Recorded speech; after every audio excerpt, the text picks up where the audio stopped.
Welcome to episode 42 of the Fitasylum podcast. Today we're joined by Kelly. Kelly, we actually did a workout with last week, and most people, about 90% of people, didn't think I achieved the crow pose. Can you set them straight? Are we classing that as achieving it? Yeah, after a few tumbles and falls. We don't need to mention that. But no, there was quite a few tumbles and falls. Yeah. But we managed to get it. Yeah. How long do you reckon you could hold the crow pose for? Probably a minute or two with practice, but it's not something that I put into my daily routine. So. I loved it afterwards. You were like, Deck, I didn't even practice that. I just winged it. I literally just went in. I think it's been a year since I've done that pose. Oh, wow. Yeah. So to get straight into it, it's pretty impressive. But no, we had really good fun. We're actually still recording the video at the moment, and Callum absolutely loves it, which is a very rare thing, isn't it? Yeah, Sinead's nodding her head there. Carl's actually not behind the camera today, guys. He's busy editing said workout with. Did you enjoy the workout with? I did, yeah. It was quite testing for me to take someone else through yoga more intimately, like one-on-one. Do you reckon like one-to-one yoga could be quite good? Yeah, I've had a few clients in the past who request one-to-one yoga. You've got that Nice. extra time to just spend with them. Yeah, just make sure it's like going through the detail and stuff.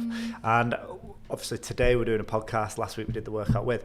Are they things that would you say are outside your comfort zone? Extremely.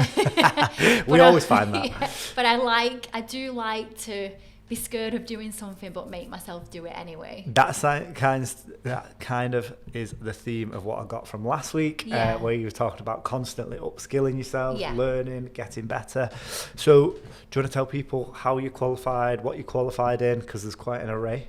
Oh, so all of them, not just the Fitasylum? No, go for all of them. So I originally became a yoga teacher and thought that would be my path, and I've been upskilling, so I'm quite an advanced qualification-wise yoga teacher. Nice. And then I saw an exercise class that I really wanted to teach, so I became a personal trainer just to give me the insurance and the qualification. Yeah.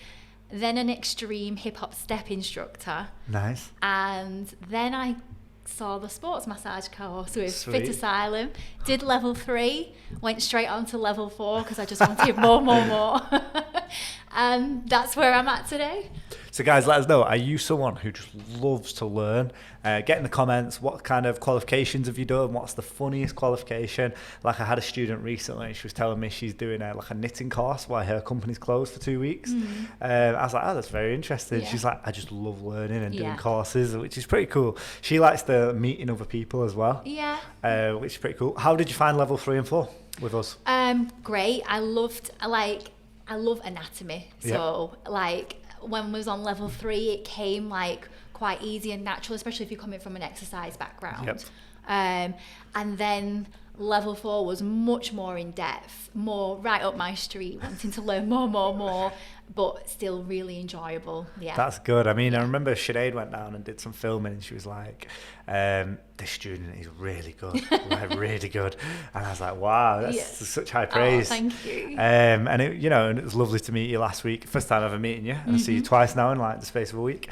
And as per Fitasylum, we usually do.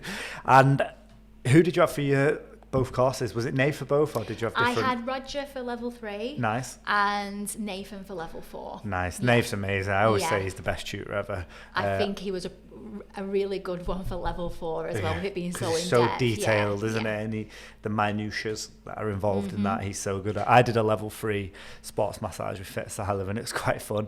I said to you, didn't I? just fell asleep every day. I loved it. You were probably more awake taking notes, like a good student should do. I'm a good student. Have you got any more courses planned? I want to do, so with my yoga qualifications, we spend 55, 60 hours on one body part. So I've yet to do the spine. Jeez, that's a long time. So I've done hip, shoulder, Chinese medicine, yin, yoga for athletes. That's pretty cool. Yeah, these are what make up the 500 hour. So spine, just because for me it's a box I've not ticked and I want to tick it off. Nice. And when you go to these courses, does that kind of really inspire you to learn, or what is it about the courses that you actually love? The knowledge and then being able to apply it. So application of knowledge. So my students probably could guess what course I'm doing from the classes that we've done that month. Because you put it straight into practice, basically. And it's the best way to learn. Testing it out. I 100% agree. I usually do all the experiments on me, but you've got a group of people that you can experiment on, which is great. Yeah, exactly. Paid science experiments. Where did the thirst for knowledge for anatomy and for physiology first come in? Like, where can you pinpoint that? For knowledge, I would just say just from being interested in sports and exercise movements, from my own body and my own workouts, and then obviously, unfortunately, most of us come across an injury or some sort of dysfunction, and learning more. Every time you go to a physiotherapist, you learn something new about yourself. I do love that about going to the physio or chiro. I learned quite a lot, to be fair, and especially about the different forms of stretching and the different forms of flexibility and mobility. We were doing quite a lot on the CNS system with my chiropractor recently, which was quite cool, and he always gives me like references to read on because he knows I'm a bit of a geek. So yeah, it's pretty cool. I do love that. I'm working with other professionals, and if you are listening to the pod, highly recommend go and work with other professionals. They'll really help you. You know, if you want to get better at coaching, go and look at coaches in other sports. That might be football, rugby, netball, cricket, golf. Go and work with other professionals. If you want to get better with the anatomy side of things and physiology, you might want to go and work with a chiropractor, physio, maybe even just like an S&C coach or a different, even someone within your own industry. It might be another personal trainer, yoga instructor. They're going to really help you progress because they'll have a different perspective than you, more than likely. So that's pretty cool. Like, where did your first fitness journey then start? Like, can you remember when? Fitness wise, I was always just naturally good at like sprinting at school. Nice. So I tried to get into that, but life just didn't allow at the time. And then it was only after I had my second son, like most mums, I wanted to just do a bit of exercise, get in shape. So I started Thai boxing. Nice, which is a very odd thing to get into after being a mum. Yeah. I don't think it doesn't feel to me maternal. No, there was something. I just remember an incident where I was on the road and someone had a bit of road rage and I felt unsafe, and I thought I'd love to be able to defend myself if I needed to, and it sparked a bit of self-defense and fitness combined because time was of the essence. Did you enjoy it? Loved it, and I only stopped because the club closed. Oh wow! Yeah. And how long were you there for? A couple of years. Nice. Yeah. So then once it closed, what did you get into? I went to my local gym and I was too scared to go into the weights section, so I hired a PT. Nice. Love that. I always think that's such a good way of doing it as well. Yeah. I said on the last podcast, there's only 14% of the UK have a gym membership and only like 8% use it. And I think that's just because people don't know how to use it or they're scared. And I think just go and get a coach. Yeah. When I joined my golf club, you have to get a coach to show you how round the course, to how to start, to make sure you're safe. I think everyone should have to have a PT. Yeah, Maybe and if expense is the thing that's worrying you, I think I only paid for about 4 or 5 sessions just for the confidence. Get a quick routine, push, pull legs. Like, don't start me on people having cost as an issue because it just winds me up so much. They'll spend money going out for food, takeaways, nights out, iPhones at £1,000 a pop. They'll buy thousands of pounds on technology and other crap that they don't need when ultimately they could be investing in their health. I always say to people, like, you only get one body. You can buy a new car, new laptop, new phone, new watch, whatever it may be, new clothes, but you can't buy a new body. Yeah. And I think really invest in that. Yeah. And do you find a lot of people who come to you as a service, do you reckon they're really invested in getting better with their health, or do you reckon they do it out of guilt? I think sometimes it's more, it's been sprung upon them because of some sort of health concern. Oh, really? Yeah. So some people with the massage, they'll be because because they've got an injury. And then sometimes they're coming to exercise classes from a doctor's advice or referral as well. So I feel like I'm getting the people that have kind of at the last door and they need to take action. Not very much intrinsic motivation, more extrinsic, which is very interesting because I think if them people were proactive, they probably wouldn't have to be reactive and kind of have to go and solve the problem retrospectively, which is very interesting. I mean, how would someone come to you and be proactive? Like, how would they find that beneficial to them? Because I think they would, but I just think if anyone listening, how would yoga be beneficial for someone where they're looking to be proactive with their fitness and health? So I think especially if you're new to yoga, the yoga journey, you'll come in just out of curiosity. and seeing what a yoga class is. And there's so many different styles and teachers. So if you try one, please go try another if you didn't like it. But firstly, at the end of class, you feel good. Like that mental break and the low stimulation of a yoga class is just a blessing in this day and age where everything's go, go, go. And then you start realizing that you're gaining little bits of range of motion that you didn't know you had. And then that in turn just helps you move better in your life. Pain outcomes are better, less injury. I think it just has this trickle effect. And then also I think as a yoga teacher, we can say it trickles into mental health as well. 100%, definitely. I think if you're fitter, you're healthier, and you're going to be mentally and physically fitter. Yeah, and being almost in a better state of mind to deal with family, to deal with life, to deal with work. Nice. I love that. And I remember one of my friends recently, he's gone to yoga to get better at golf because he wants to increase his range of motion. I said, what do you love about it? He said, I just put my phone down for 50 minutes and I don't touch it. He said, I've tried that at home and it just doesn't work. Yeah. He said, I might have my Apple Watch on, or I might go on my iPad and see my messages, or my emails, or go on my laptop and see more. He said they even pop up on his Alexa and his TV. So he said when he goes to yoga, he just loves that they're just all put to one side and he can just do that. And I was like, that's really interesting, because I never see any yoga instructor kind of advertise that, but it is. A lot of people struggle to get away from technology. Maybe that's a really good benefit of it. I don't struggle personally. I would just leave my phone in a room, all my tech, and I can just leave it there. I'm not too fussed. It's one of the reasons I actually love golf. I can just literally leave all my tech in the car and go play golf and walk around with my friends in a big field, really. That's all it is.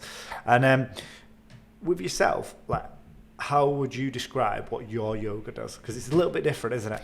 Yeah, my yoga isn't very, I guess what you call your typical yoga class. So I try to make them, real slow, just so we can linger in the poses that little bit longer. So I feel like I'm having more of an effect on your tissues in your body.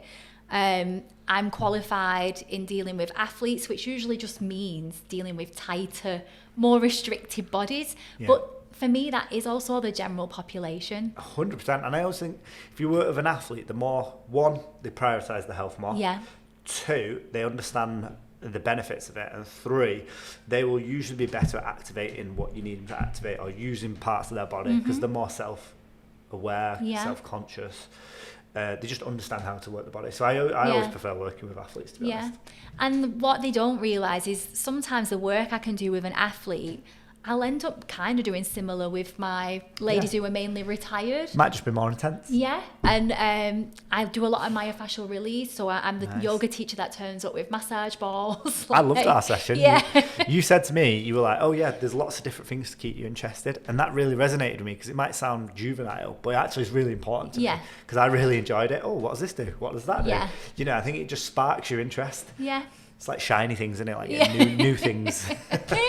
It was just interesting, and it was really cool, and I learned a lot from you. So guys, where can people find you on socials, by the way? So my main business is called Starlet Fitness on Instagram and Facebook, but I also have an umbrella of that, which is Starlet Yoga and Massage, because some of it all goes together and some of it's a business on its own as well. Nice. That's pretty cool. And how is business going?